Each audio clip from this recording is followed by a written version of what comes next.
Good afternoon, committee members and members of the public joining us for this meeting.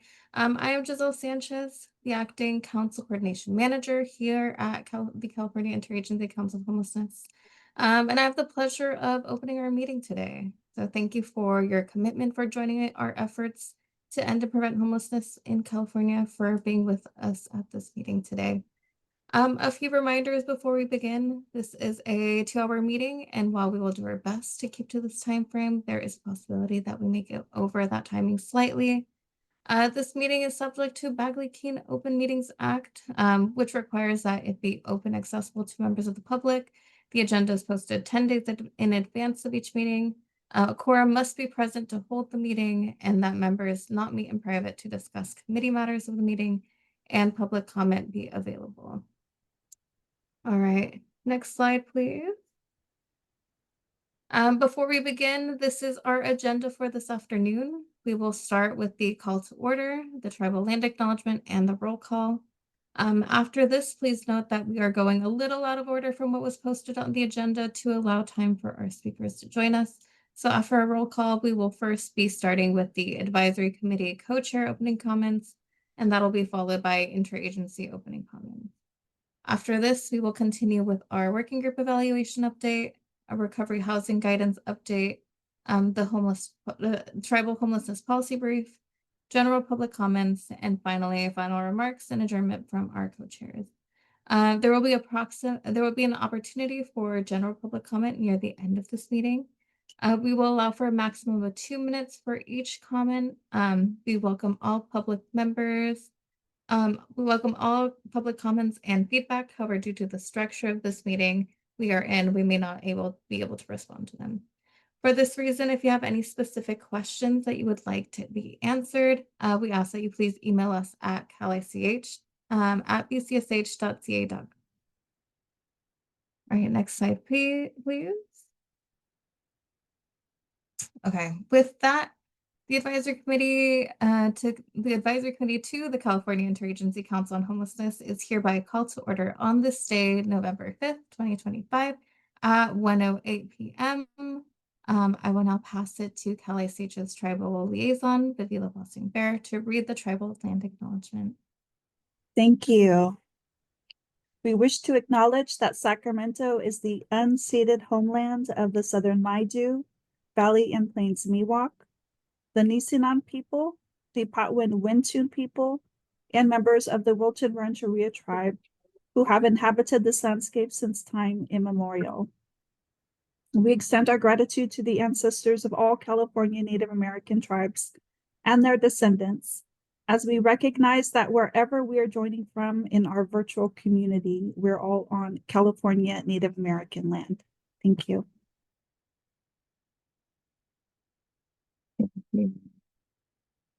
All right, I will go ahead and have a roll call. This is the attendance roll call for the committee. We need a majority of members or a quorum to officially meet and hold this meeting. Committee members, after I call your name, please say present or here. Apologies for any names that I mispronounced. Samaj Algier. Songai Armstead. Lauren Carden. Here. Thank you. Monique Guerra. Here. Thank you. Dashelle Kendrick. Kevin Kwan. Graham Nouse. Present. Thank you. James Mackey. Present. Thank you. Alejandro Martinez. Navalid McDermott. Christina Mills. Lisa O'Connell. Tanisha Owens. I think Lisa is here and was working on getting off mute. Just wanted to make sure we Okay. captured that. Thank you, Lisa.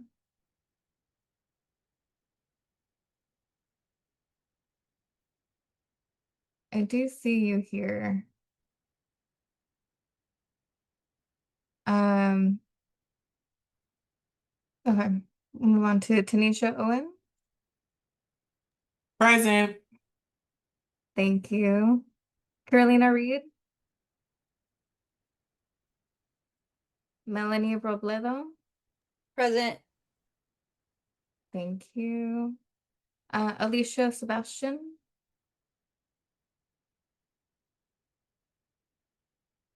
Adrian Shilton.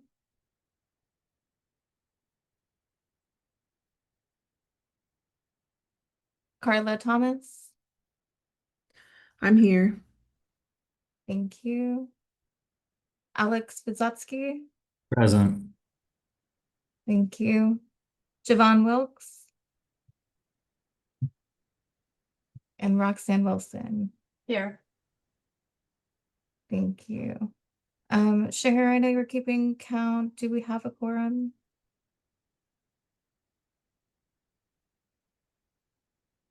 We are at 11. 11 members.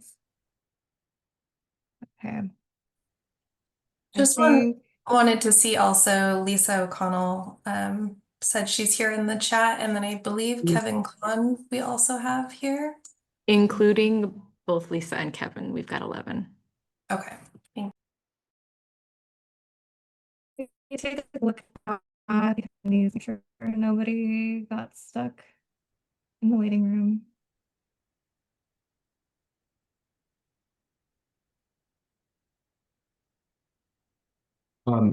Giselle, can you clarify if we don't have quorum, are we able to hold informational items and discussion, just non-voting items? Is it like, are we able to move forward with items that don't require a vote?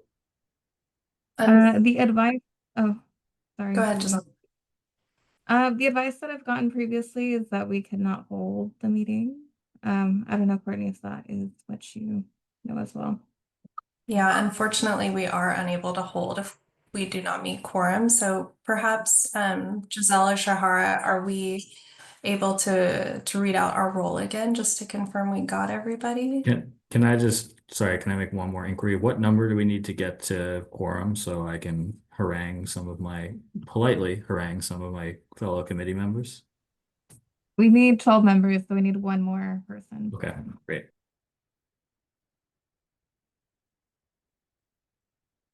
All right, we'll give it a minute for anybody else to join.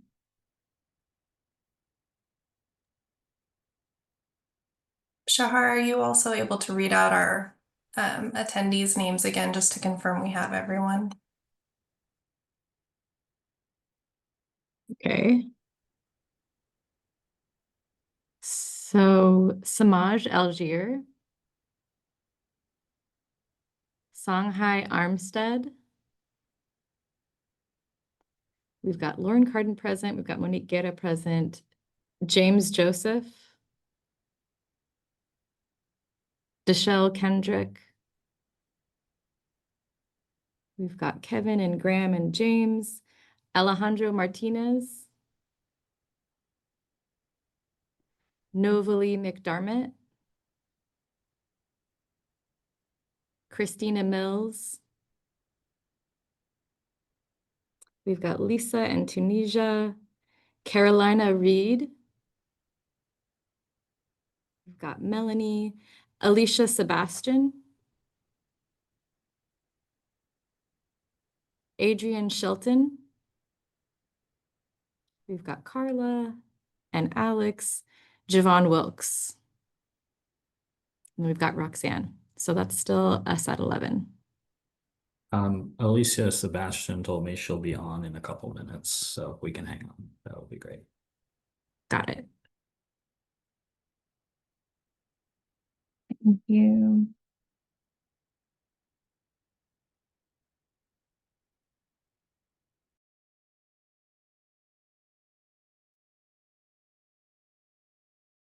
I know there's individualized links, so can one of you resend Alicia the link if you would be so kind? She told me she does not have the link. I could go ahead and reset.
For those joining us, thank you for your patience.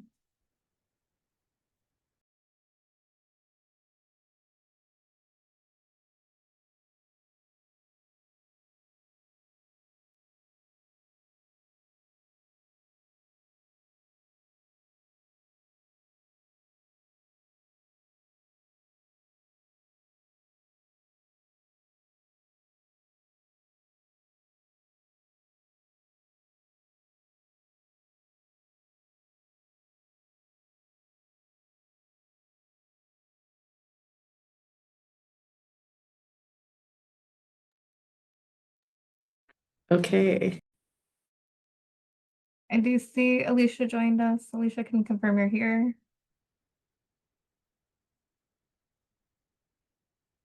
Hi, folks. I am trying to get all my audio set up and my camera seems not to be working, but I am here. Thanks for calling me Thank in you. and sorry I'm late. Thanks for joining us. All right, let's go to the next slide, please.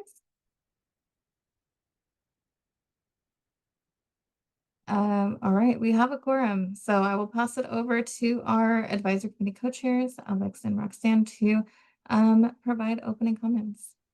Yeah, thank you so much, Giselle. And want to thank all my fellow committee members for making the time today and thank the staff at Cal ICH. Thank you, Vivila, for that stirring land acknowledgement. And just want to thank all the leadership in this moment, including Deputy Secretary Wickrama, who I see. I know Megan couldn't be here today, but deeply appreciate her leadership as well. I just want to open this meeting by talking about accountability for a second, because I think, we've had some things happen in recent weeks. We've seen the HAP6 applications going back and forth with applicants, and we continue to see this word thrown around a lot. And we've talked a lot at the state level about local jurisdictions being accountable to the state.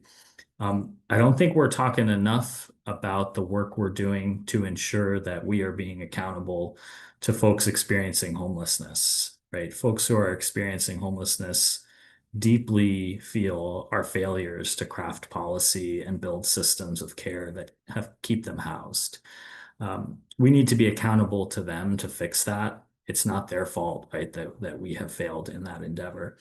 And we're now faced, the reason I bring it up now is we're faced in this moment with a federal government that is pivoting away from the things we know work, and changing the approach around homelessness in a manner that shows that, they think homelessness is the fault of the individual, and that the way to address homelessness is through coercion, through punishment, and through approaches that, frankly, we've seen tried and tried again and failed again.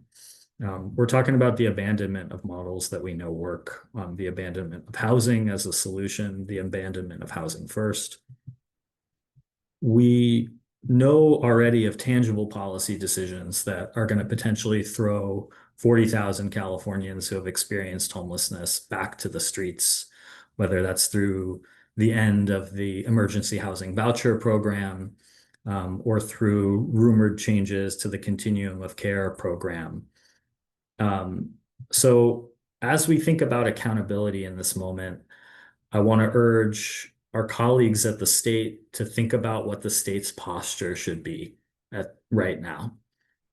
How should the state be positioning itself in this moment? This is an all hands on deck moment.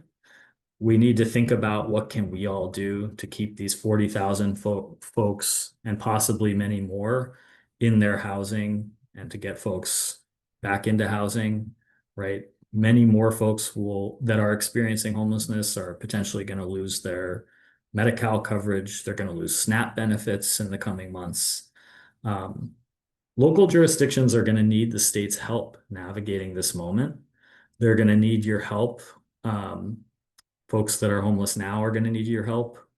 Folks that are at risk of homelessness are going to need your help. I don't, have any special knowledge about Prop 50, right? That's not my wheelhouse, but I think a little bit about what the voters told us yesterday. And I think they were saying that they expect our state leadership to step into the breach when things are going sideways, right? We're going to need the state to step into the breach right now. We're going to need the state to be a collaborative partner in this moment to our local jurisdictions and to our service providers, and most importantly, to folks living on the margins in this moment. I think, I hope in this meeting and in coming meetings, we're going to hear from our state partners about how the state is viewing this moment and how it's viewing its role in this moment. If we aren't hearing that, right, my hope is that my fellow advisory committee members can help share what we feel we need to see from the state in this moment and what we want to see from the state in this moment.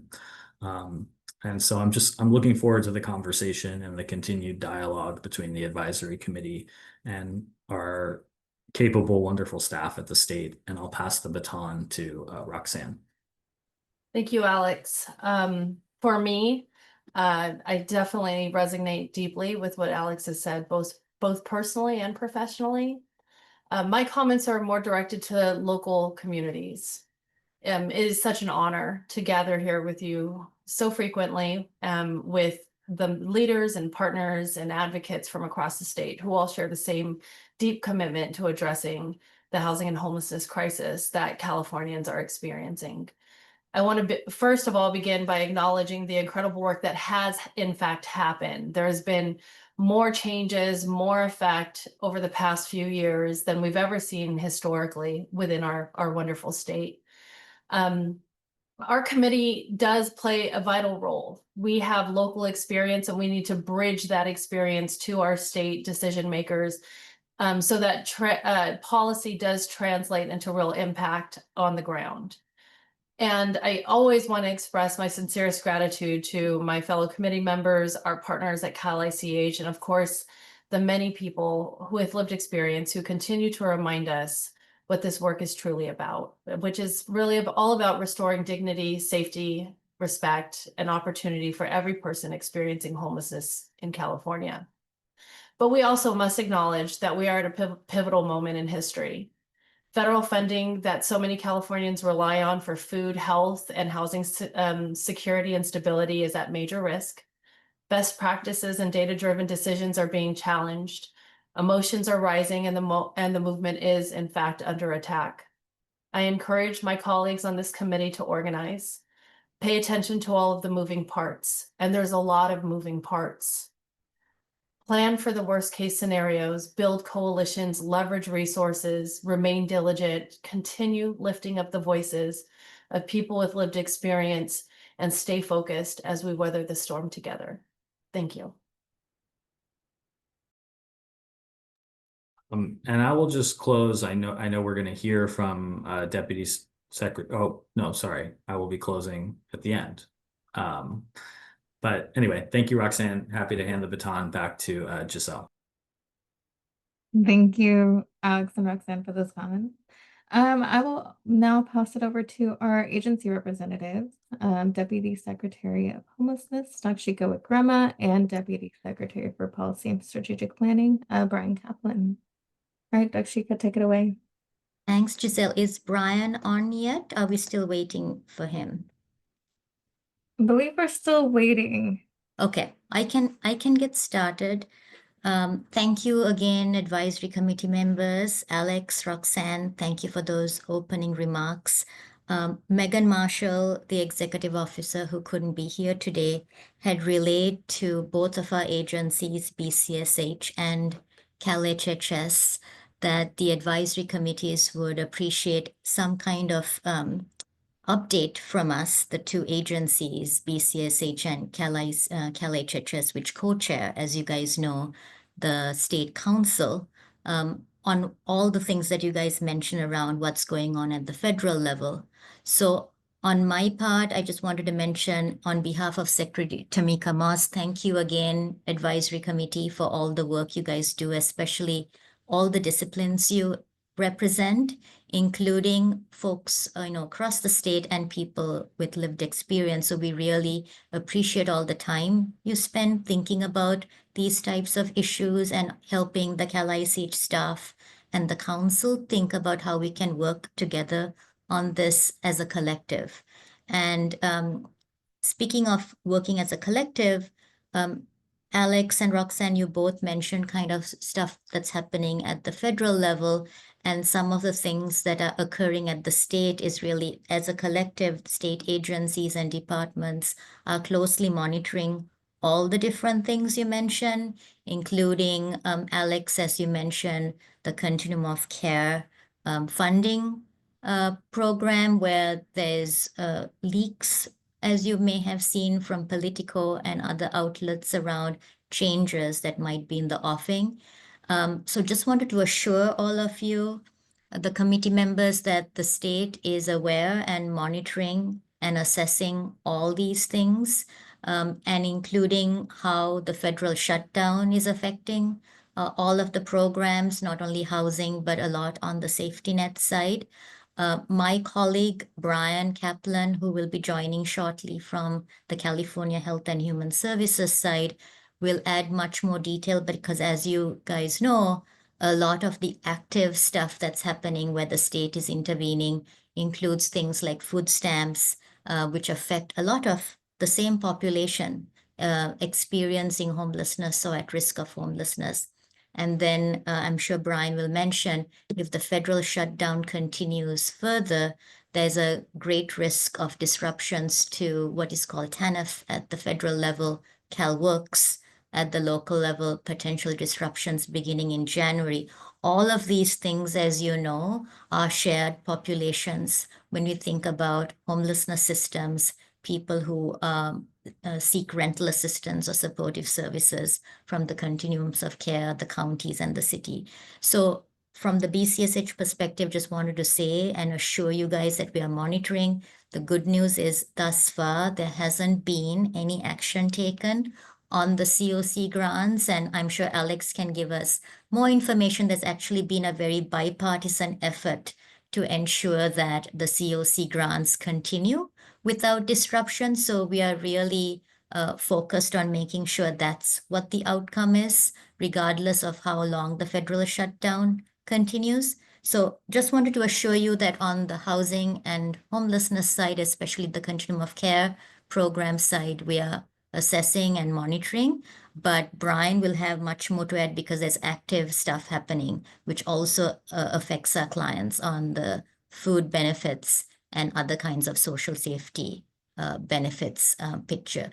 So Giselle, I don't know if Brian has joined yet. I believe Brian just arrived. Oh, There. Hi, Brian. Brian, I just finished my piece, so sorry if you just joined, wanted to just hand it over to you. Perfect timing. Thank you. Yes, so thank you all so much for having me. My name is Brian Kaplan. I'm Deputy Secretary for Policy and Strategic Planning at California Health and Human Services Agency. Just going to give a very quick overview of a couple of the changes that we're experiencing on a federal level and how it impacts our work here as part of the broader homelessness effort, and then the Interagency Council here. And the advisory council that is part of it. I know Dakshika did a really comprehensive job talking about some of the HUD changes and the various funding pieces and other impacts that we're experiencing to Housing First. So I'm going to tailor my remarks more on the intersections with Medi-Cal and CalFresh and some of the other health and human services programs.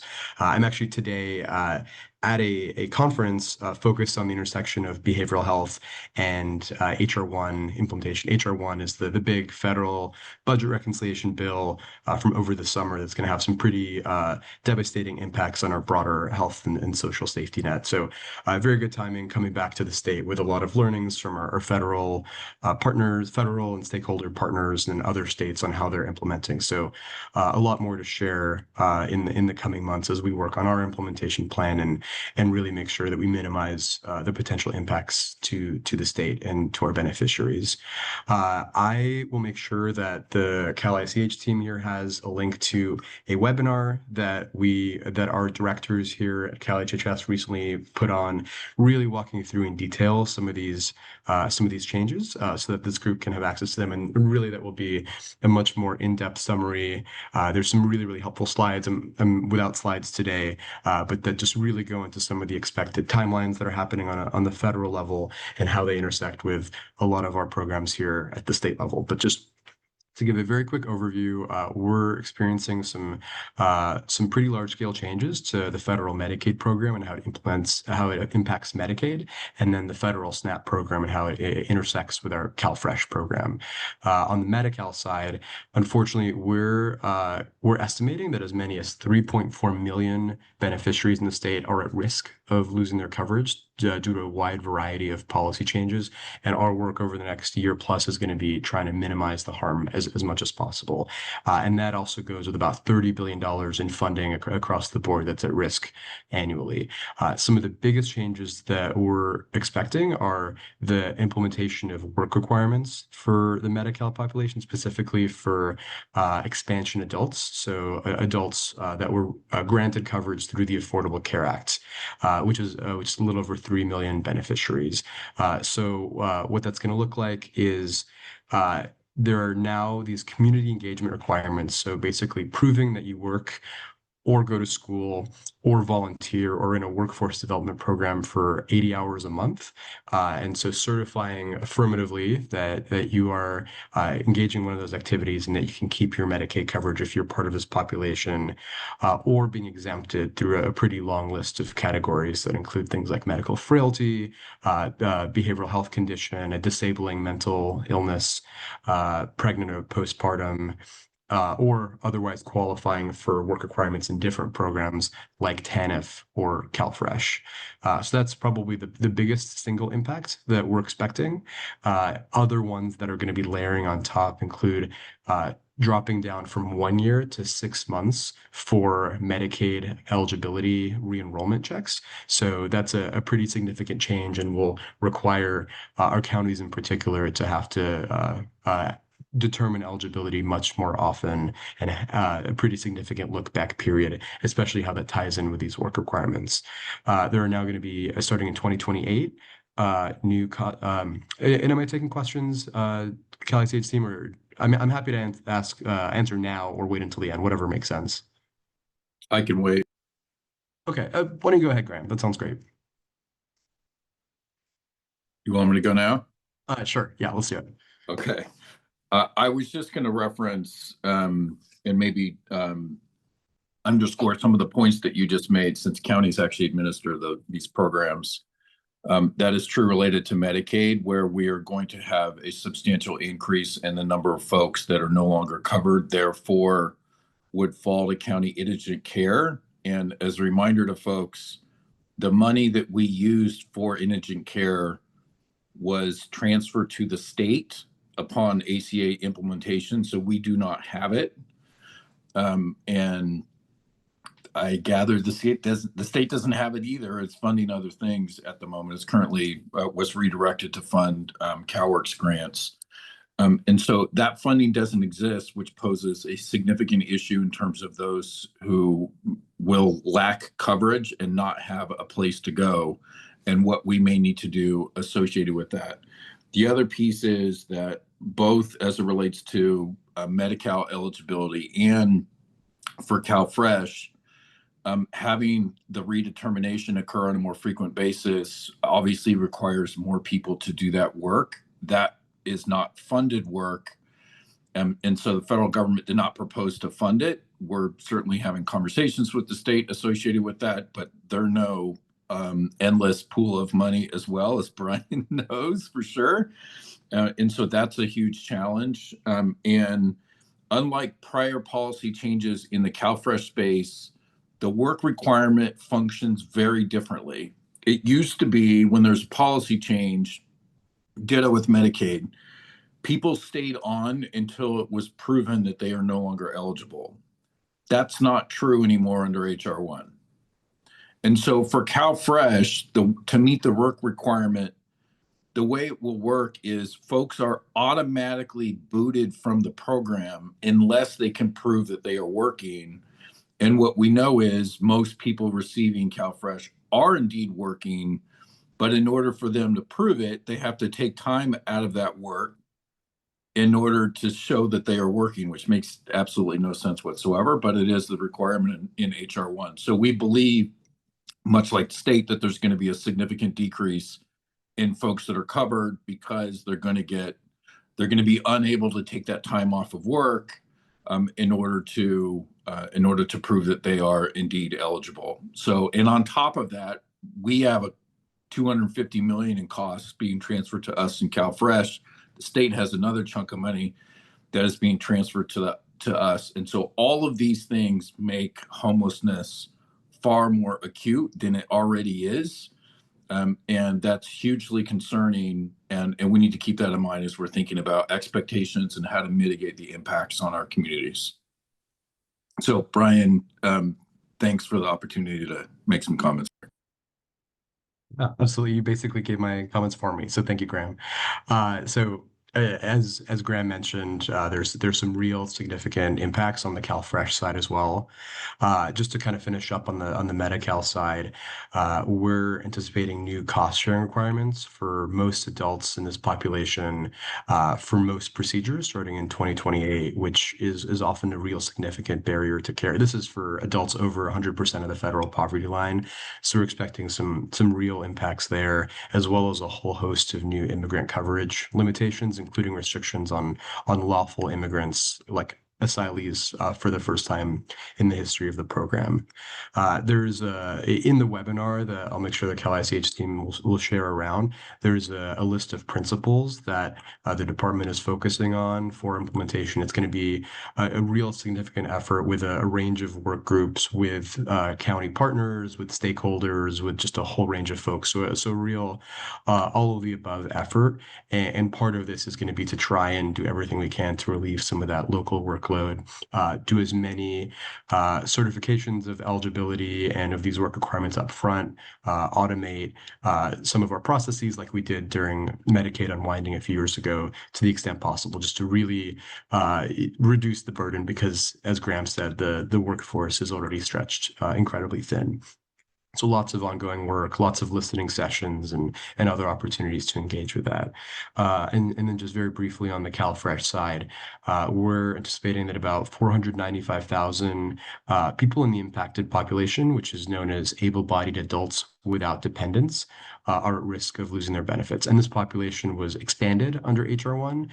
So now it includes older adults, 55 to 64, and then adults who are caregivers of young people above the age of 13. It used to be from ages 1 to 18. So an expansion of the population, and then the removal of a few categories of previous work requirement exemptions, which is very relevant for this group. And the removal of those exemptions in particular was for homeless individuals, for veterans, and then for young adults who aged out of foster care and are 24 years old or younger. So some real significant impacts and ties in with the work of this group. There's a lot going on. There's a lot of implementation work, both at social services and Department of Healthcare Services, to ensure that we minimize those harms. We will definitely make sure that we continue to be available to this group, and as part of the broader council meeting process as representatives on that council. And then, of course, in this moment, don't have to tell this group, but the impacts of the federal shutdown are compounding some of the work that we're doing. For example, everyone is following the impacts on food assistance, on SNAP benefits, CalFresh benefits going out. We've done some work at the state level, but really, we're just waiting for resolution at the federal level. We've advanced $80 million to food banks in the state, have made National Guard and Cal Volunteers members available to do some real on-the-ground assistance. And then have really tried to message as much as possible to beneficiaries about this disruption, where they can access food banks. But a lot of the work, unfortunately, will have to come at the federal level to resolve this issue and ensure that folks continue to get their food assistance. So just a brief overview of some of the HHS impacts. Really glad to be with you all again, and thank you so much for your work. Thank you, Brian, and thank you, Dakshika. I know, Brian, you have a hard out at 1:45, so I think in the interest of time, we will move on with the agenda, but we will definitely keep this advisory committee updated with any other information. Thank you. All right, let's move on to agenda item 4. I will pass it on over to Courtney. All right, thank you, Giselle. I want to start with just thanking our advisory committee co-chairs for their comments, and also to Dakshika Wikrama and Brian Kaplan for being with us today and for your comments as well. This next agenda item is focused on collaboration and coordination and how best to align and advance our efforts. So I just really want to thank you again for those comments. Good afternoon, advisory committee members. My name is Courtney Tacker, and I am the Director of Policy and Innovation here at Cal ICH, serving under our Executive Officer, Megan Marshall. My role includes supporting the coordination and alignment of Cal ICH divisions, which includes our Division of Data and Research, our Division of Local Initiatives, and our Division of Statewide Policy. At our last meeting, our Executive Officer walked the committee through the landscape of homelessness in California, as well as the role of Cal ICH and where this advisory committee and other Cal ICH established bodies fit into that work. Today, I'm going to provide an update to the committee on the working group evaluation Cal ICH has been conducting. These working groups were established by Cal ICH staff to implement priorities that cut across multiple departments and agencies. And as you've heard, our executive officer is unfortunately unable to join us today, so I will be facilitating this next agenda item on behalf of Cal ICH. Just a little more background. Over the past few years, Cal ICH launched several working groups to foster collaboration and explore emerging priorities. These working groups include youth and young adult, transitions and reentry, racial equity, and state funding and programs. The composition of these groups includes community members with the exception of the state funding and programs group, which was comprised of all state staff. Working group members provided their time and expertise to support specific actions and objectives. And as part of our recent governance review, our executive officer has assessed how these groups align or are different from Cal ICH's statutorily required bodies, including the advisory committee. So the goal of this portion of our meeting is to provide the advisory committee with an update as to the gaps analysis of the working groups that was recently conducted, and to receive your input on additional opportunities for collaboration across state bodies and initiatives to ensure every convening directly advances council priorities and complements rather than duplicates existing state efforts. If we could go to the next slide. So I'd like to first begin with where the working groups are mentioned in our statute. As a reminder, statute is what gives Cal ICH the authority to act in an area. Statute says within existing funding, the council may establish working groups, task force, or other structures from within its membership or with outside members to assist in its work. Working groups, task force, or other structures established by the council shall determine their own meeting schedules. So as written in statute, working groups that are established by the council can advise the council. The working groups I mentioned previously were established by Cal ICH staff, not the council, to support implementation of the action plan in specific focus areas. In development of these groups, Cal ICH staff focused on the following considerations. These groups would be established for a defined issue or deliverable. They would be time limited with clear objectives and end dates, and dissolved once objectives are achieved. We can move to the next slide. So that is a little background on the establishment of Cal ICH's existing working groups. Now I'm going to provide the committee with an overview of where we are currently as it relates to those working groups. So all working groups have been on pause since August of 2025. As mentioned earlier, a recent review of our governance structure included the 4 working groups. At that time, our executive officer determined a pause was necessary to complete this evaluation. The purpose behind this pause was to allow Cal ICH to conduct a strategic review of existing groups within the state structure addressing homelessness, identify where there may be gaps or silos across state government to ensure we are aligning efforts and not duplicating, enhance the effectiveness and alignment of working groups in order to make the greatest impact on advancing council priorities, and lastly, to ensure Cal ICH as an organization is using its limited resources in the most efficient and effective way. So in that time, we have found the working groups operated independently of one another, although populations of focus are not mutually exclusive. For example, there are racial disparities among youth and young adults experiencing homelessness and in reentry populations.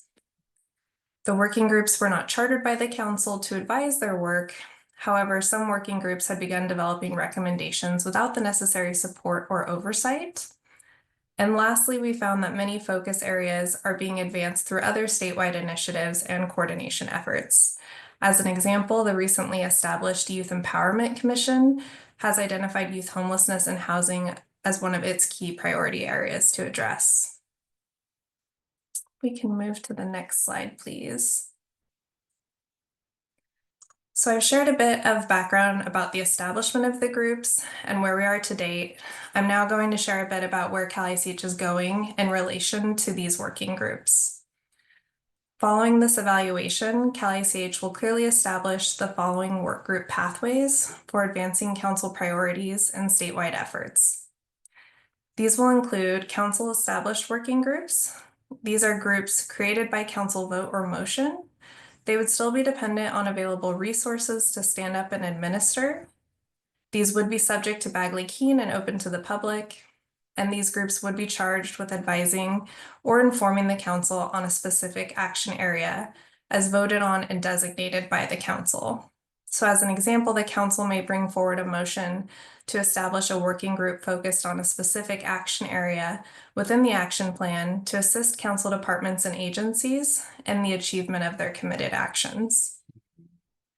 The second pathway would be through a Cal-ICH executive officer established working group. These are groups created by the executive officer. They would also still be dependent on available resources to stand up and administer. These groups are not subject to Bagley-Keene and would be closed non-public meetings. These groups would be focused on implementation of statutory work or assisting Cal-ICH staff in the implementation of statutory work. And these groups would be formed only when a clear gap or unmet need exists. So as example, the Cal-ICH executive officer may choose to establish a working group as a mechanism to assist Cal-ICH staff in completing work in a specific area after identifying an existing statewide body does not exist, focused on that specific area, and the establishment of a working group would be the best method for achieving this work. In this new model, all working groups would be directly authorized and overseen by either the council or Cal-ICH executive officer, depending on how the working groups were formed, to ensure those groups are positioned to make the greatest impact on those identified priorities.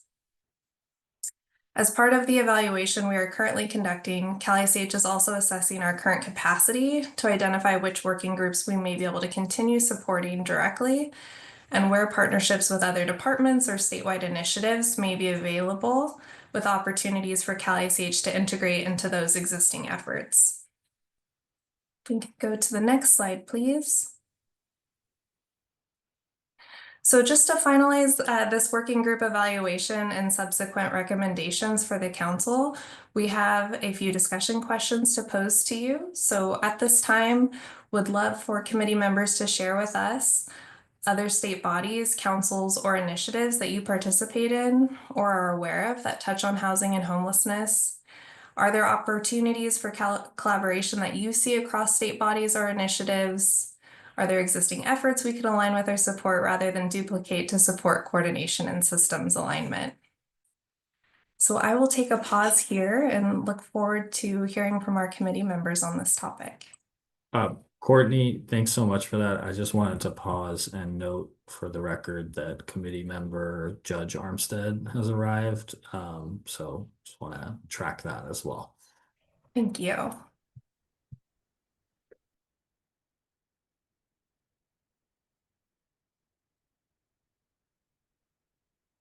Yeah, Graham.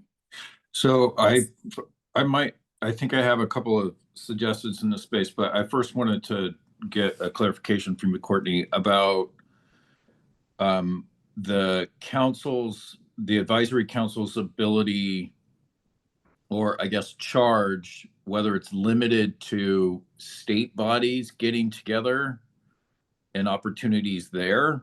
For example, DHCS, thinking about behavioral health, which was referenced earlier, or maybe it's the state transportation agency or whatever it may be, if it's limited to that, or is there opportunity relative to having a focused effort around what's real accountability, having a working group that is figuring that part out and bringing it back to help inform the work, having one that is about what are the core measures of success that we would want to measure in order to track that we're making progress, that I would assert need to be very simple. Or, for example, a working group that would determine a recommended framework for responsibility among the state, local government, and other stakeholders and providers that would then come back to help inform the broader work. So just trying to figure out what the right framework might be to help support this overall effort. Yeah, no, thank you. I appreciate the question and thank you for that. So for the purposes of kind of evaluating what are the existing bodies that may exist within our statewide structure, really wanting to have an understanding from this group, we have, experts in your field, a very knowledgeable and large breadth of expertise within this body that may be, participating and working on various groups. So really looking at focusing on other state level bodies or initiatives that are supporting high level coordination and alignment. So really starting at that state structure. For example, we've been talking with, of course, our member departments about various working groups that they may have established that we may be able to plug into and bring housing and homelessness to the forefront of those initiatives, as well as the broader state landscape too. And looking at departments outside of our membership that may also be an opportunity for Cal ICH to coordinate and align efforts there. So really kind of interested in what your existing structures may look like and how you've been participating in those bodies. So would that be more like the Prop 1 working groups that are occurring that we're heavily involved in as it relates to behavioral health, which have a much broader purpose, but are often seen as directly connected to homelessness, which is a smaller component of what the overall purpose is? Yeah, would love to hear more about work that you all are plugged into and are having an opportunity to bring forward to us that maybe we haven't yet uncovered in those spaces or may be aware of, but just kind of reaffirming where those connection points could be in the space of housing and homelessness. So, that's a great example. Okay, thank you. Yeah, Graham said what I was going to say, the Behavioral Health Services Oversight and Accountability Commission, which I know at least one of our members, I think Javon, sits on that committee. Feels like ripe opportunities for collaboration there. Yeah, thanks so much, Alex. Thank you for bringing that forward too.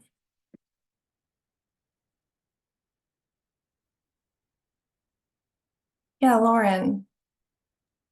I think you're probably aware of both of these groups, but we do a lot of work in the master plan for aging. There are several housing initiatives involved in that work. And then we also participate in the DACLAC committee. So that's the Disability and Aging Community Living Advisory Committee. And there's a housing subcommittee for that as well. Just focused on avoiding institutionalization of older adults and people with disabilities. And now a lot of the work has shifted to preventing homelessness, since the numbers of older adults who are experiencing homelessness have increased in recent years. Thank you, Lauren. Yes, definitely appreciate you bringing those forward and ensuring that we have those covered in this analysis that we're completing.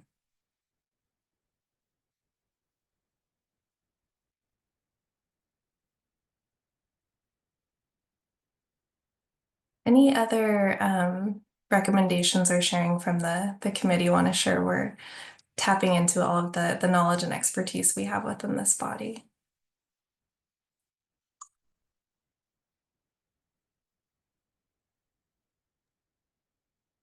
I would also just add that, there is a monthly coalition of COCs.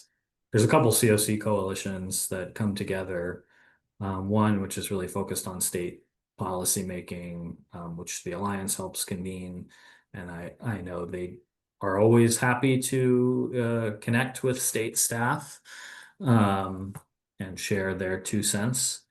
And then I know other folks like Joe Coletti, who convene the California COCs to kind of share practice, share strategy around federal changes. And I know Joe always welcomes opportunities to connect with friends from the state too. So I think there's plenty of opportunities for collaboration there. Thanks, Alex. We definitely appreciate those opportunities to connect in those spaces and do regularly take advantage of those too.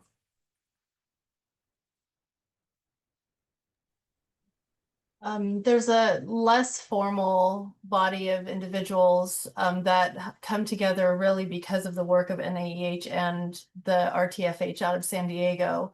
It's called the California Executive Leadership Program, and it's all leaders in the homelessness space from across the state of California. So in that work, we do a lot of like leadership development, but also sharing policies, procedures, all of those things that that may differ across different counties. We compare notes clearly with the HAP applications and all of the stuff that had happened during that we're enduring right now. We are certainly comparing notes amongst each other of what was rejected by the state. So it's a good working group, and if you want, I can connect you to our mighty leader over there. Thanks, Roxanne. Really appreciate hearing about that work that's happening as well too.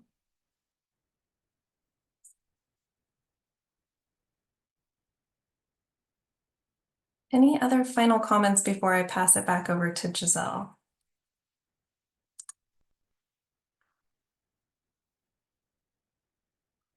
All right, great. Well, I will just want to thank you all again very much for I the think we have a question from one of our Monique. members here. Monique. Thank you. Yes, thank you, Monique.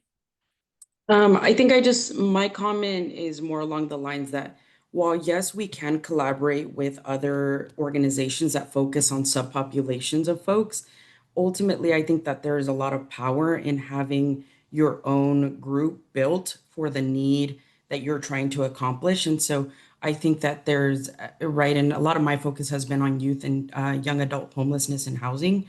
And so seeing, I think a lot of them are like technical assistance providers like TCU, there's California Youth Connection. There's a ton of youth agencies and groups that focus on youth housing and homelessness. But ultimately, I think every community and every group established creates their own for the purpose that they need, and then is able to recruit the members needed with the expertise to right, accomplish a mission or a goal. So while we collaborate with others, I think that there's always power in having your own group, just like we have through Cal ICH, the Lived Experience Advisory Board.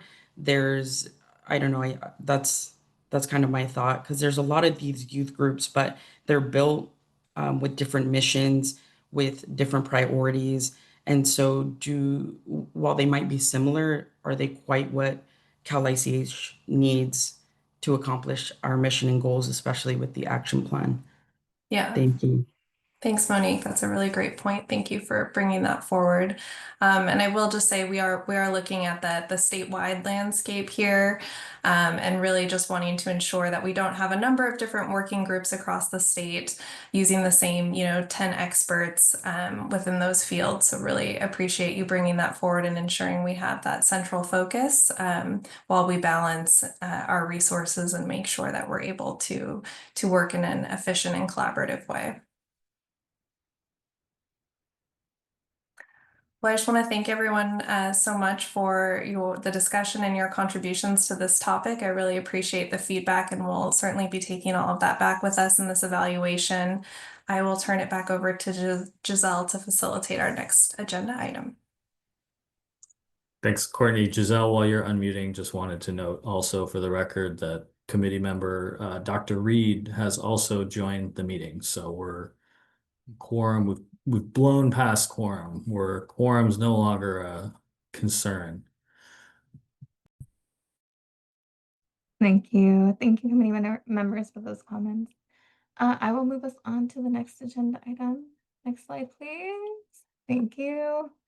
This next agenda item is an update on our recovery housing guidance. For those who do not know me, I'm Giselle Sanchez. I'm currently the acting council coordination manager, but in my usual position, I am the statewide homelessness policy specialist. In this role, I support the team with all things surrounding homelessness policy and most importantly, policies on housing first. Next slide, please. Before we get into recovery housing, I want to talk a little bit about Housing First. To start, Housing First is an evidence-based strategy for addressing homelessness, where housing is the foundation for health recovery and overall well-being. Most people are familiar with the concept of Housing First. Historically, it began as a means to lower barriers for people who were unable to access housing, such as those with disabilities or chronic health issues, or people experiencing chronic homelessness. And this model allowed them to get some stability in housing to then address some of their other goals. It was also different from other strategies that required people to be sober before entering housing or while in housing, which this didn't align with the person's needs. It could prolong homelessness. Housing First is also includes person-centered services, so there is the ability to choose services that meet participants' needs. And Housing First also includes preventing returns to homelessness whenever possible by not removing people for the use of drug or alcohol, and instead connecting people to more appropriate services when needed. Housing First is not housing only. Although participants are not required to accept services offered to them, providers should be continuing to engage participants to understand their needs, goals, and types of services that they would like. Okay, next slide, please. California has a Housing First law. In 2016, SB 1380 was established. It established a definition of Housing First and 11 core components for the state. It also created the council to oversee the implementation of the Housing First law. So the 11 core components are summarized here. In our work to oversee Housing First, we enforce that these components are adopted by state programs who address homelessness, including recovery housing. This includes assessing program guidelines and NOFAs, providing departments with resources, recommendations, and guidance for any challenges that they would have. I won't go over all of these, but I will highlight a few that are important to recovery housing.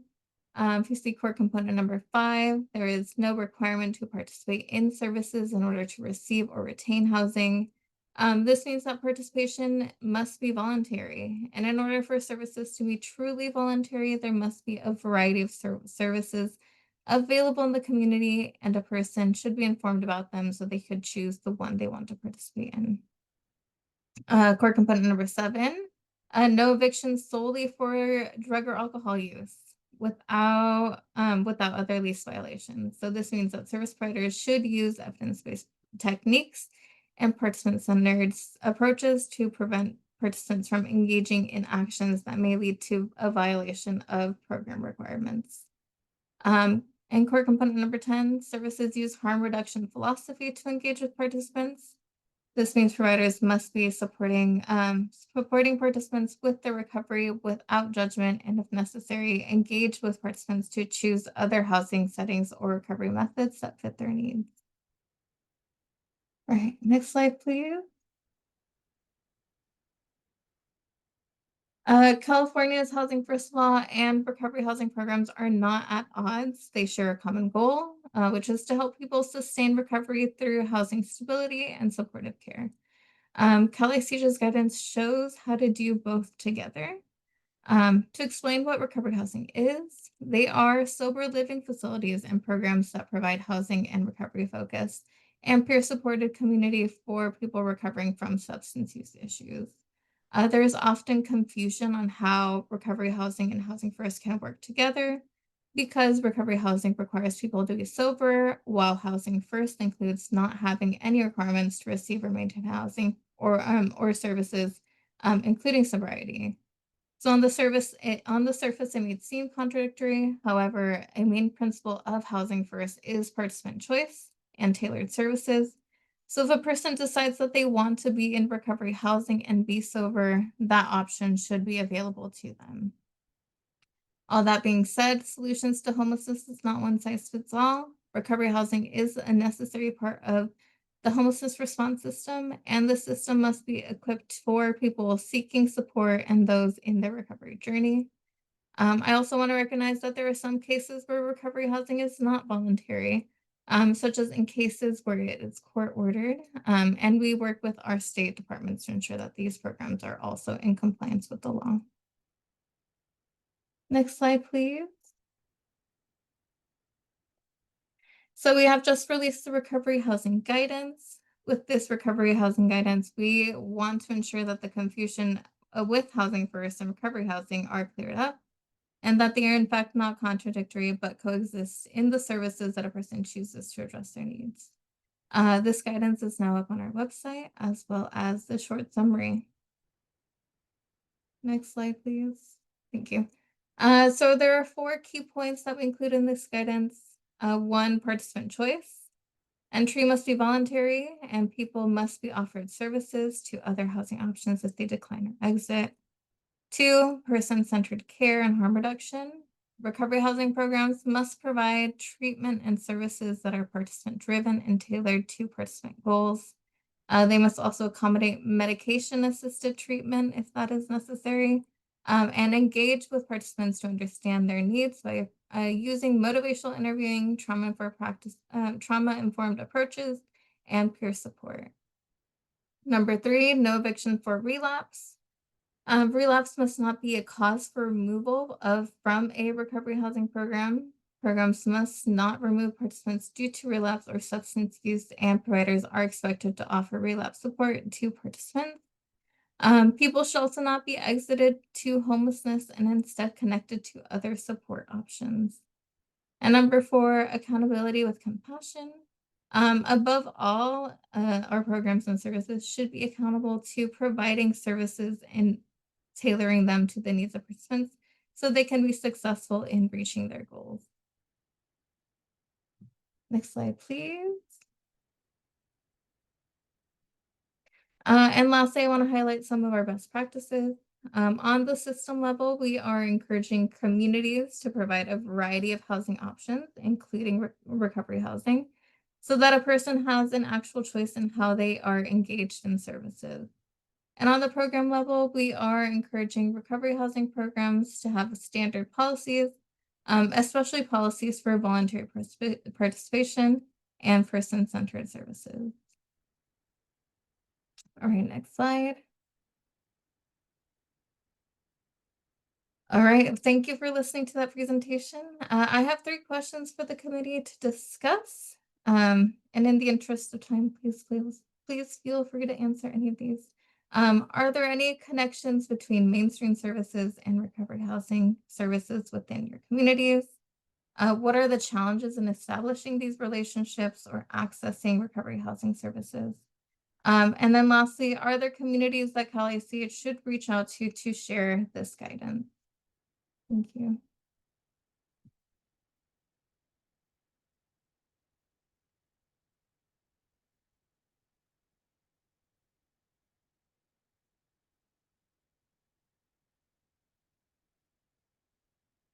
I don't see any hands from members. Oh, Songai, I see your hand up.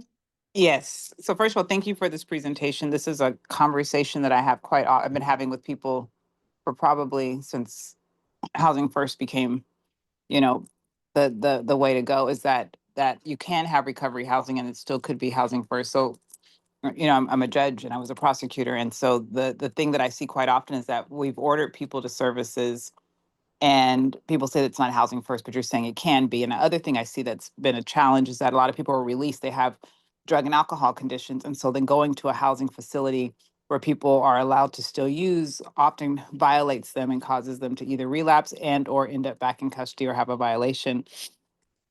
So the thing I'm trying to navigate in Los Angeles County is trying to figure out how, one, we can access more recovery housing for those who need it, want it, et cetera. And then 2, to sort of educate people on sort of what that piece looks like, and fully agree that people shouldn't be violated or removed from housing for relapse and what have you. And so we have to continue to provide the services. And so just figuring out how to sort of navigate that, how to educate folks with it specifically around justice impacted communities. So so I guess it's kind of questions and comments, but we do have access to recovery housing services. I would say not all of them. And from what your presentation said, they all needed to be licensed. I don't think all of the ones that we access are licensed. So maybe they're not official recovery housing, but there are places where they're clean and sober living facilities and people are receiving treatment.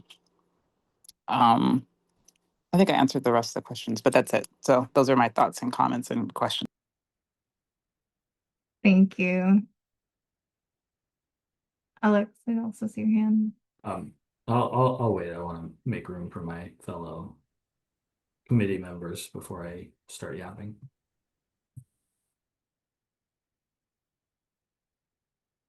Graham, please go ahead. Great. Thanks, Giselle. Appreciate it. Definitely concur with the comments that were just made. Appreciate what you've walked through and all the work that's been done associated with this. I guess I would ask us to think about how all of this fits in with what we're trying to accomplish.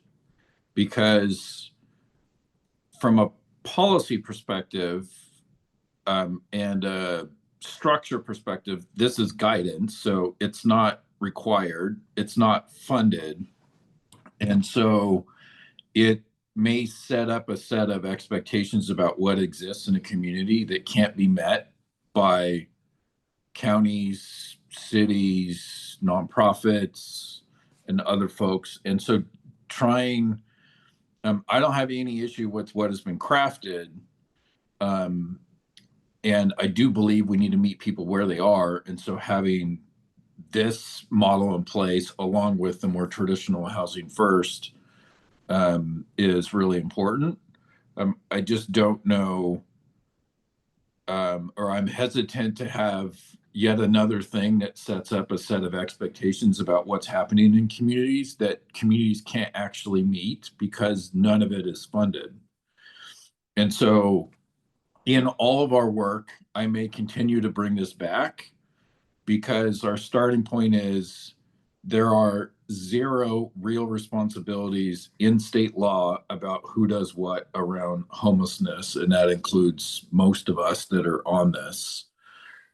And until the state has done that work and funded it and aligned real accountability to it, then we're having what feels like an academic exercise that is critically important, but is separate from the real work that has to also be done to make it real in communities. So just at a time where we're all being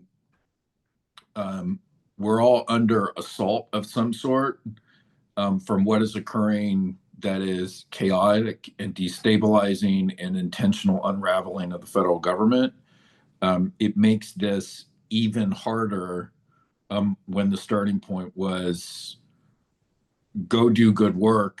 It can't be funded because that's the current position, fiscal position of the state. So just want to keep it in that context. I know Giselle, like ICH doesn't control any of that. So I just wanted to highlight that. And I'll just add, Graham, to the purpose of the guidance too is really to offer clarity and how these programs can serve in a housing first capacity, and the summary document that we've provided as well as part of the release of this guidance provides more information too on how local jurisdictions, continue to assess the full spectrum of housing and service solutions in their community that can include recovery housing, permanent supportive housing, all of those different housing interventions to identify what that most effective combination is for achieving that long-term stability. So just offering that as well. So Courtney, just one more point on that. Agree with that entirely. And there's an underlying assumption that it is on communities to solve this through whatever the guidance is. And I think that is a false assumption because the state has an absolute critical role in making all of this work and creating framework in state law about how it needs to be, how to put it in operation. And that work has yet to be done in California. And frankly, that work hasn't been done in any other state in the country either. But most states don't have the acute crisis level of homelessness in the same way that we do because their cost of living is a lot lower and other reasons. And so I'm going to keep coming back to that because there's really, really good work that is being done at the local level and at the state level. And there's a piece that is absent, and it's actually the foundational piece to make sustainable progress on homelessness.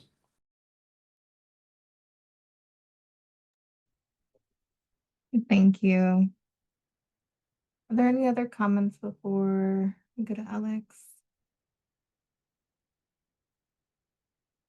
All right, Alex, go ahead. Yeah, I think the comments from both Judge Armstead and from Graham are really salient ones, right? I think this guidance is a really important first step, and I want to thank the staff for getting after it, right? Because this is not an easy topic to go after, right? We have a lot of folks with a lot of orthodoxies when it comes to how we talk about this sometimes, and it can be challenging to approach this. So I think as we see communities potentially use some of their state homelessness funding to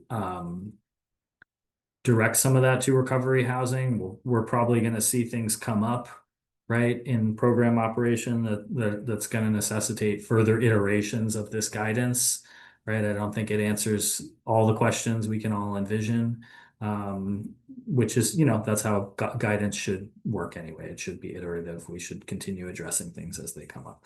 On Housing First, right? The data is pretty conclusive that it's the best model out there when it comes to getting people back into housing and helping them retain their housing. And it's all about choice, right? And so insofar as recovery housing is offering people real choice, and is not coercive in any way, right? It certainly can be aligned with Housing First. And so I'm really glad this guidance is out there to finally clarify that.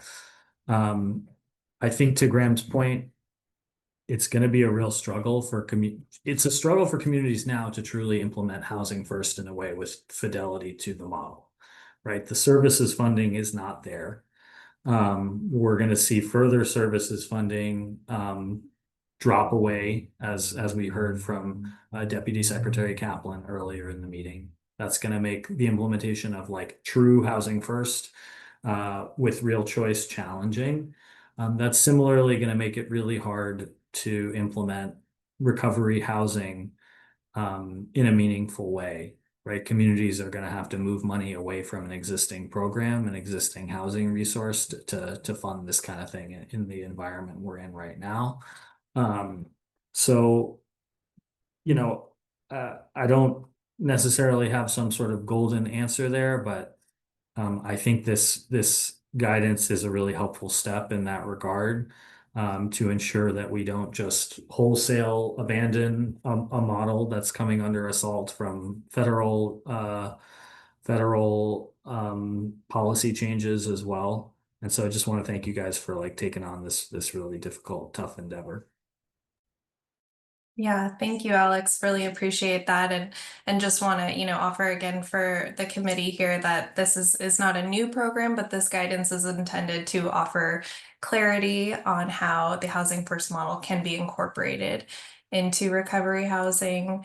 And just to add on to that too, it does not change how California funds homelessness housing or the types of housing eligible for state funding, as communities have long been able to use those state resources to support recovery housing in that manner consistent with Housing First law. And we will continue to lift up local examples, communities that are doing this work that have found really successful implementations and how they're coordinating and aligning resources, and be able to share that more broadly as well.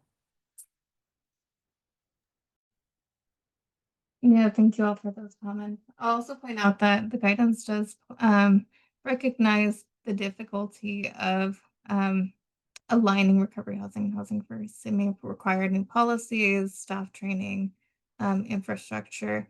So those are all in the ideal scenario where we had all those resources to do. But there are recovery housing programs out there who can if they haven't already, adopt some of these practices so that they are aligned with our Housing First statute. All right. Thank you very much. I could move us on to the next item. All right. So thank you all for the discussion. I'll pass it over to our tribal homelessness liaison, Bavila Blossoming Bear. All right, go ahead, Bavila. Can you hear me and see me okay? Oh, excellent. Yes. Thank you. Good afternoon, everyone. My name is Bavila Blossoming Bear. My people are from the Choctaw Nation, but I grew up here in California with California tribes and other diverse populations. I'm an individual with lived experience in homelessness and in California's foster care system. And it's my pleasure to serve as the tribal liaison for the Interagency Council on Homelessness. So before we begin, I wanted to pause and just thank you for inviting me to be a part of your space and in dialogue with you today. Listening into the meeting, I've been moved by some of the things shared at this meeting thus far, and want to acknowledge the intensity of the moment that we're in history and how this is impacting the Californians we seek to serve. I also want to extend my gratitude for your providing this time to consider the voices and needs of our tribal relatives in your meeting today. So today, we'll be touching upon why we use land acknowledgements. We will discuss learnings from the state's first California Tribal Homelessness Policy Brief, and then we'll also have some time for reflection and discussion. And with that, the next slide, please. Excuse me.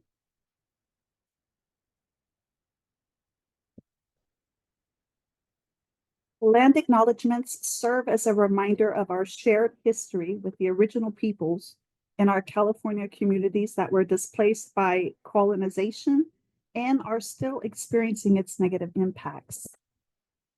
As one tribal leader shared, California wilderness is a colonial fallacy. California was not a wilderness when settlers arrived.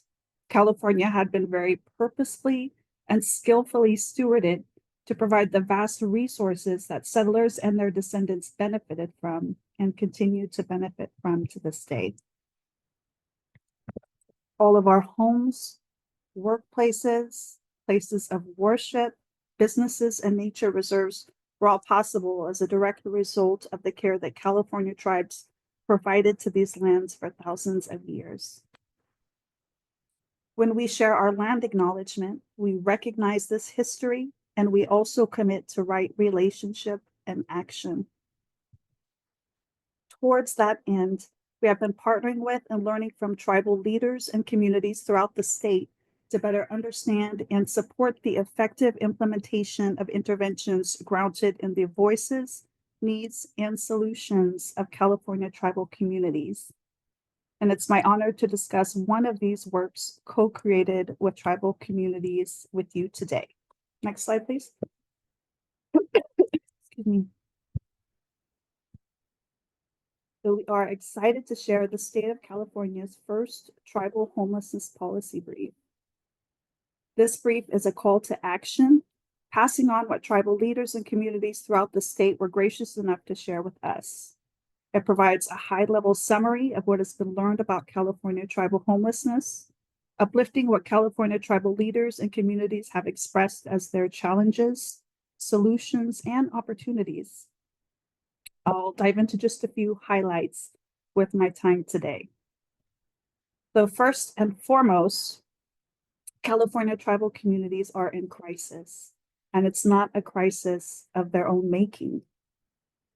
Whatever experiences we're having as a collective society, California tribes tend to experience these more severely due to how they are situated. Our state and local policies and practices, even when well-intentioned, often unknowingly disenfranchised California tribal communities. In order to right-size equitable solutions and effectively evaluate our efforts, we tend to examine and work with the data that is available. However, there's a lack of California tribal homelessness data, and the California tribal data that is available tends to be misunderstood and mischaracterized.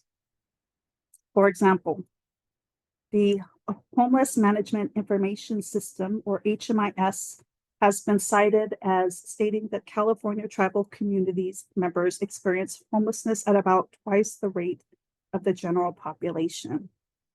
However, this is inaccurate for many reasons. For example, HMIS data reflects the individuals who make contact with local homelessness response systems for services. And California tribal members experiencing homelessness typically do not go to local jurisdictions for assistance.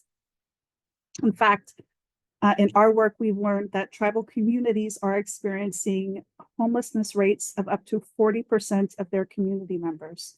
And this is compared with roughly 5% rate across the state overall. Data and other solutions supporting tribal communities will not be successful without first having effective tribal engagement, timely tribal consultation, and meaningful partnerships. Next slide, please.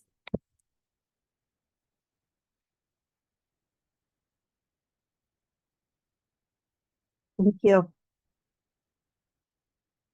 California tribal communities not only experience some of the highest disparities of homelessness in California, they are also far under-resourced and under-partnered with. They are often in isolated regions with uninhabitable land that lacks infrastructure such as water and sewage.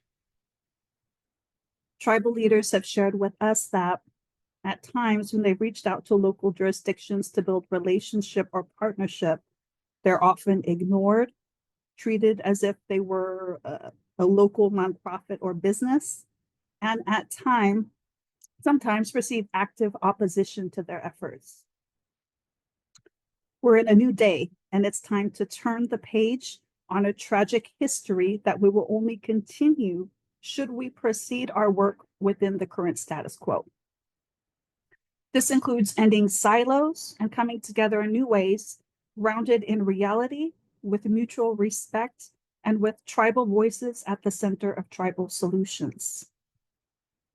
To do this, we must meet tribes where they're at, as opposed to forcing them into boxes designed for nonprofits or local jurisdictions. In this work, we've been requested to correct the record regarding key misconceptions that are harming tribal communities, including about California tribes, wealth, and poverty. Native Americans experience some of the highest poverty rates of all communities in the nation.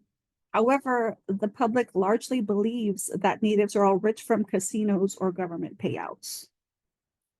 These falsehoods have led to decreased opportunities and decreased partnerships for our tribal relatives.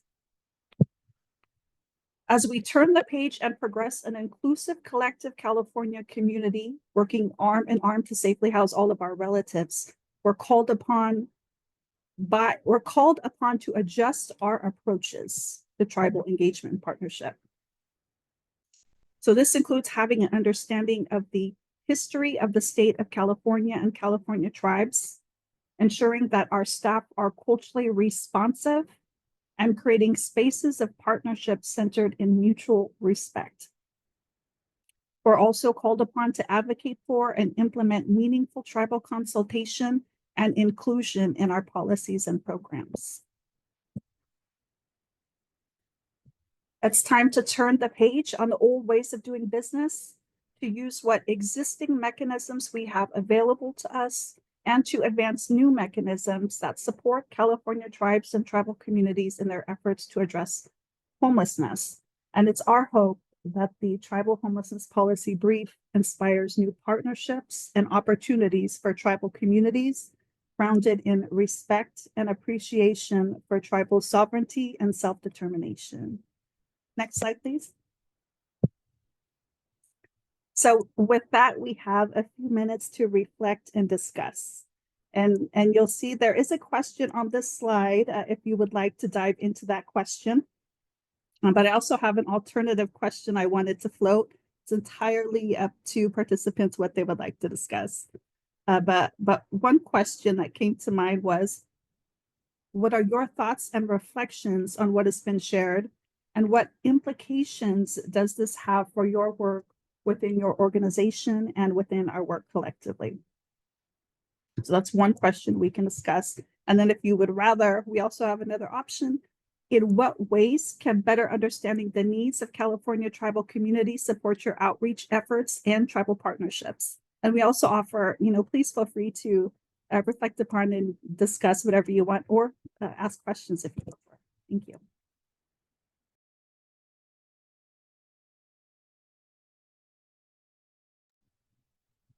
Vila, I could definitely help you out with calling on people. If you want to put those questions in the chat just so we could see them, if you're able to, that'd be great. Graham, go ahead. Great. Thank you very much. Thank you so much for walking through this policy framework and experience. I really appreciate it. I'm curious about what opportunities that we have together. The relationship between counties and tribes is up and down depending upon where you are in the state. And we have crossover often as it relates to child welfare and CalWorks.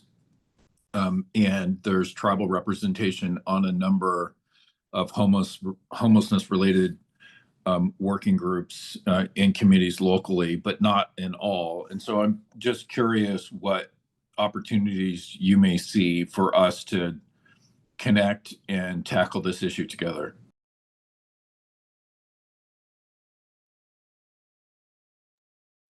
Is that a question for me, or is that for the group overall? The question is for you. Oh, okay, for me in particular. I love that question and I'm grateful for it. And I would love to have the opportunity to take a deep dive into all of the possible opportunities, and provide that information. But I don't have it all on top of my head. But there are definitely some budding partnerships with local homelessness response systems and tribes that are noteworthy and doing some positive things that we could look toward for that. Great. Thank you so much.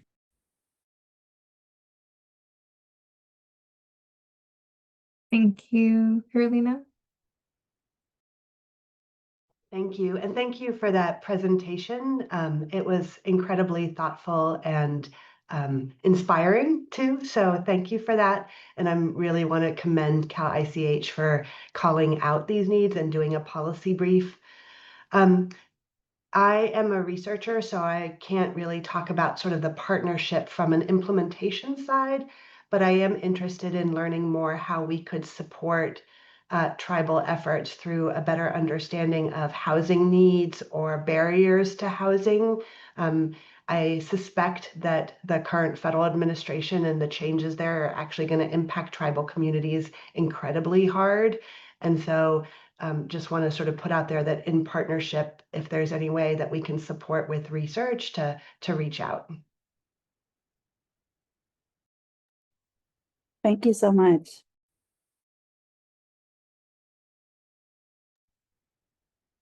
Thank you. Tanisha? Hi, thank you for the presentation. I thought that information was great. And so for my work, I work on the intersection between domestic violence and homelessness. And there's a statewide coalition that I'm a part of that works at that intersection. And we work with strong-hearted Native women down in San Diego.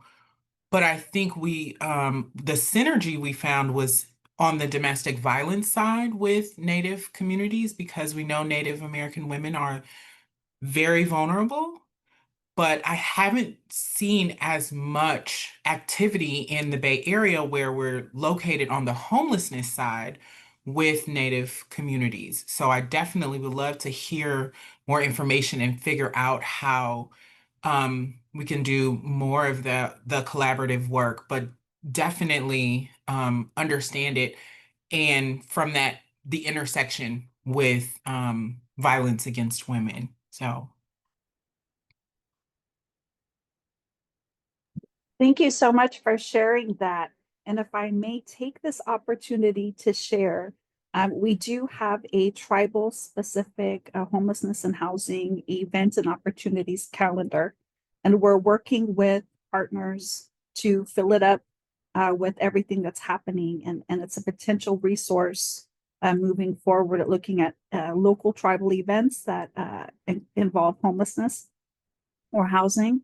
And also, I just want to put out there, our entire tribal affairs strategy has been based on, what tribal communities have told us they needed in tribal consultation. And I just wanted to extend a similar invitation to this group. If there are particular resources that you identify that would be helpful for you, as you embark on, expanded tribal engagement and partnership, please let us know.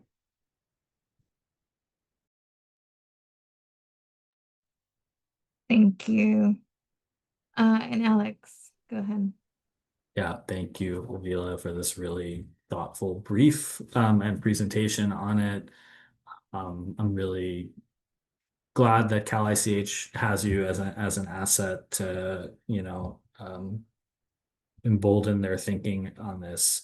The brief does mention, right, among other things, that when state funding comes through set-asides within programs, there's this need for distinct culturally responsive programs, and that needs to be developed with tribal communities, in partnership with tribal communities. And I know Cal ICH has taken some steps to add those tribal voices to bodies such as this one.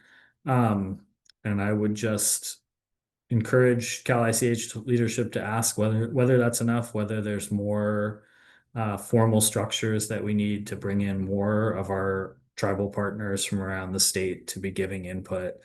I'm sure, we've got like Alicia on the phone right now from CCRH. I don't want to put her on the spot, but I know there's folks that are able and willing and would be happy to help plug more people into the policy process, into the process there. So just something to chew on there. But thanks again for this presentation. Thank you.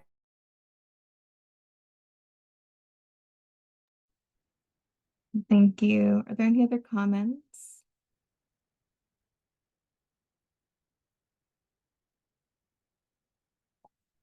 All right. Thank you, Avila, and committee members, for the thoughtful conversation. I can move us on to the next item. All right, we will now accept general public comments. We welcome all comments and feedback. Due to the structure of this meeting, we may not be able to respond to any questions. If you have any questions for Cal ICH or the committee, please email us at calich@bcsh.ca.gov. Everyone will get 2 minutes for their comment.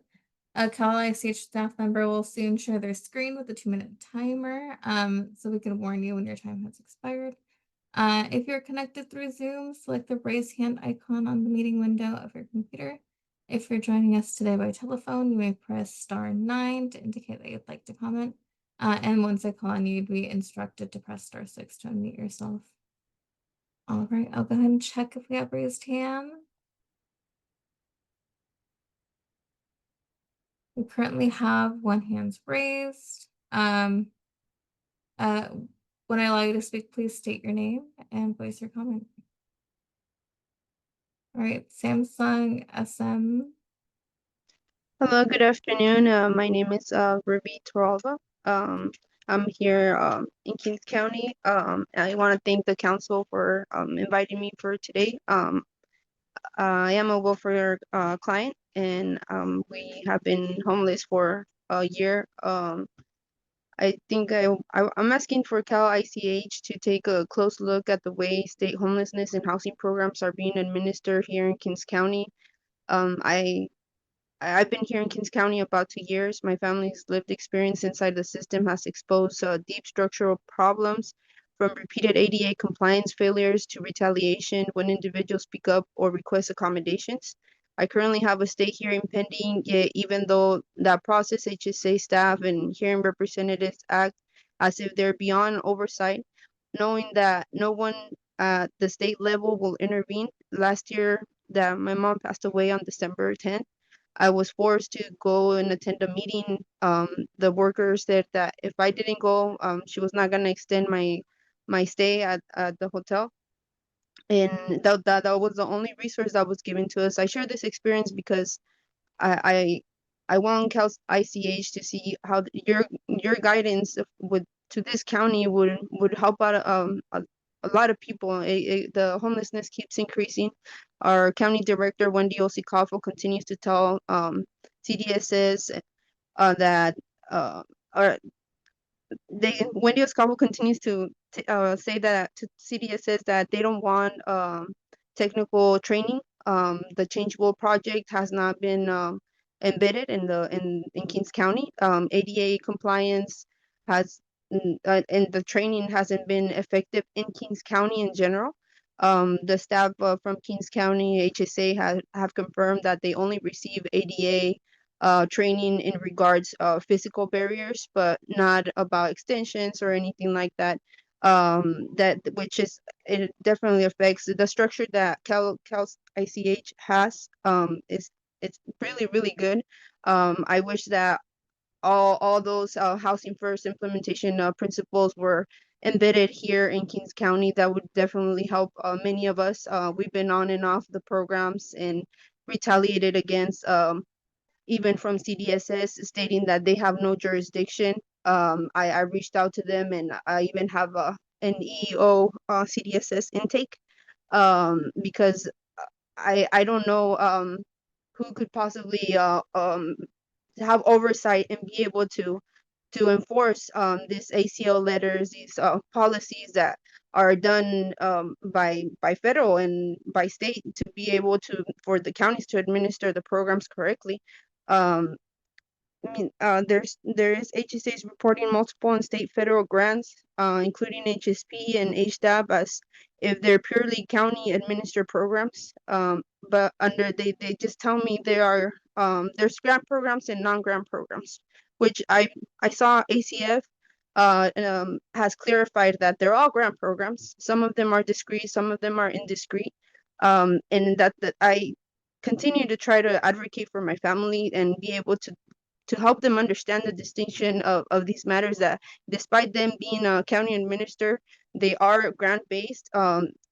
Despite them being discrete programs, they still have to follow state and federal policy. And they continue to fail on that. We continue to suffer, not just us, but I believe for all families. There's not just one individual and individuals that are alone. There's families that are homeless in the street. You know, I have had to stay in the street, and I'm disabled. I have degenerative disc disease stage 4, and I had even was on the Capitol Hill National Alliance to End Homelessness, and I continue to advocate and be able to inform myself to be able to help the county to be able to understand these laws and these things that I believe that your intervention would help out the county to be able to administer the programs correctly and enforce the technical guidance. I believe that the everything that you guys have it Hey, will help Ruby. out a lot. Thank you.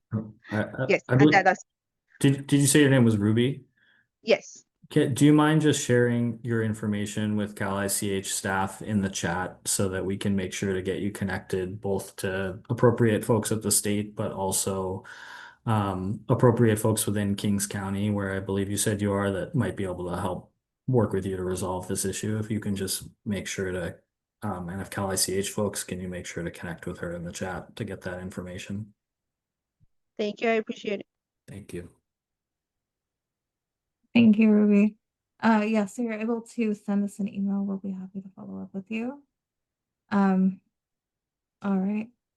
I don't see any other hands raised. I'll give it a few seconds if anybody else wants to raise their hand.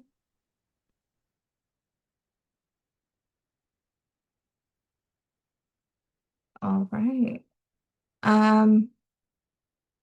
Thank you, everybody. We appreciate your comments and engagement. I'll turn it over to the co-chairs for final remarks and adjournment.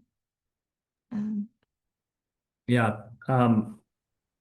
just to kick off quickly with a couple housekeeping items. The full meeting of the Interagency Council is taking place on December 3rd. Roxanne and myself will be providing kind of a recap within this meeting, recap of this meeting, as well as providing some additional commentary to the full Interagency Council on the 3rd. We don't yet have the next advisory committee meeting scheduled. So please keep an eye out for some scheduling emails, a lot of moving parts, and want to make sure we get as many of you available and not too much of an imposition. So keep an eye out for that.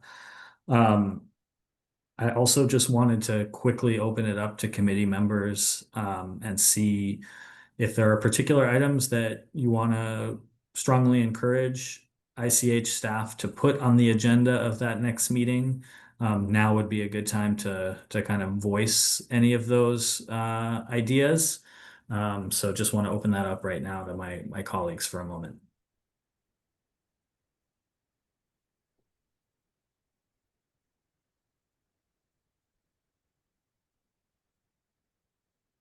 Yeah, Carolina, Graham, go ahead. Yeah, I'm not sure whether or not this would be feasible, but very curious and would appreciate any kind of report out or feedback about how federal changes are impacting California and Cal ICH and efforts to address homelessness. So any kind of updates or understanding of what the implications are of federal policy changes is really, really helpful. Thanks, Carolina. I just want to plus one that as well, which I know I've bludgeoned Cal ICH staff with that message. So yeah, I would ditto that. That's awesome. The other thing is, given the level of instability that is happening, there is an opportunity to use this time to map out what we think the system to address homelessness should be in California. So I would strongly encourage ICH to look at what is the right framework for divvying up responsibilities between the state, counties, cities, nonprofits, COCs, as it relates to homelessness. And subsequent to that, building the right system of accountability that is aligned to who has what level of authority and resources in order to accomplish that work. This seems like exactly the right window to figure that out. So we're happy to help in any way we can around that. We're obviously a major player, but so too are some of the folks that are here, most of whom are doing it because it's the right thing to do, as opposed to it is a requirement as part of an overall system.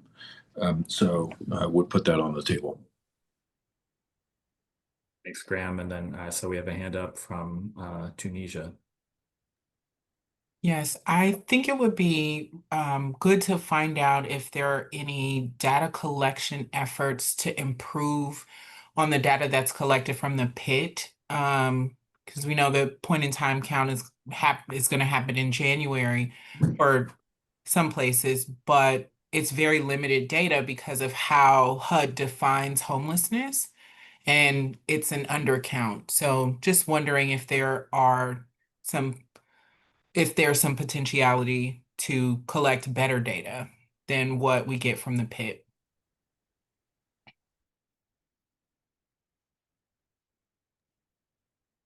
Great, thank you for that. Okay, well, with that, do we need a motion to adjourn staff, or do we just declare it adjourned? I could go ahead and adjourn the meeting. So with that, this meeting is adjourned at 2:52 p.m.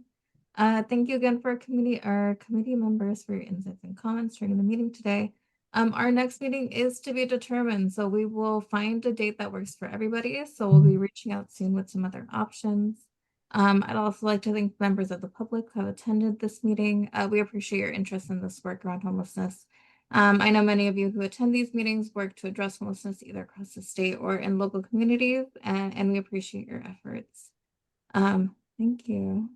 Last slide. Thank you. Thanks, And Giselle. Can you just leave the Zoom open too so we can make sure to finish securing Absolutely. Ms. Ruby's email? Thank you. Yes. And if you want to connect with us, please check out our website.